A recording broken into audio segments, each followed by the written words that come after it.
जैसे ही तीसरी रात आई, तभी अचानक एक भयानक खुफकार की आवाज आई। वही विशाल सांप जिसकी बात सुयश ने की थी, अंधेरे से बाहर निकलता है। उसकी आंखें लाल थीं और शरीर पर रहस्यमयी चिन्ह उभरे हुए थे। राजा डरने की बजाय शांत भाव से खड़ा हो गया। सांप फुफकारते हुए उसके चारों ओर घूमने लगा, मानो उसे परख रहा हो। तभी सांप बोल पड़ा, हे मानव, तू यहाँ खजाने की लालच में आया है या ज्ञान की खोज में? राजा ने हाथ जोड़कर उत्तर दिया, मैं यहाँ राज्य और अपने लोगों के कल्याण के लिए आया हूँ, किसी लालच के लिए नहीं। सांप ने कुछ पल सोचा, फिर वह धीरे धीरे एक ज्योतिर्मय प्रकाश में बदलने लगा। कुछ क्षणों में वह एक जंगल देवता के रूप में प्रकट हुआ।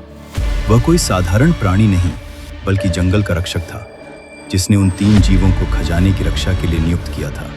देवता बोले, तूने हिंसा नहीं की, बुद्धि और दया का मार्ग अपनाया। तू इस खजाने का सच्चा अधिकारी है।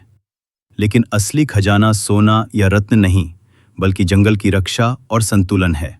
अचानक जमीन हिलने लगी और राजा के सामने एक रहस्यमयी द्वार खुला। भीतर एक चमकदार पत्थर का मंदिर था, जिसमें एक अमर पक्षी फीनिक्स बैठा था। जैसे ही राजा ने मंदिर में प्रवेश किया, फीनिक्स उड़कर उसके चारों ओर चक्कर लगाने लगा। जंगल गूंज उठा, जिसने खुद को जीता वही सच्चा राजा। लेकिन जैसे ही राजा यह सब समझ रहा था, तभी पीछे से आवाज आई, भाई, ये खजाना मेरा हक है।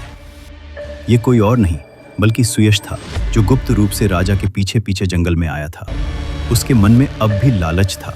उसके हाथ में तलवार थी और चेहरा क्रोध से भरा हुआ था।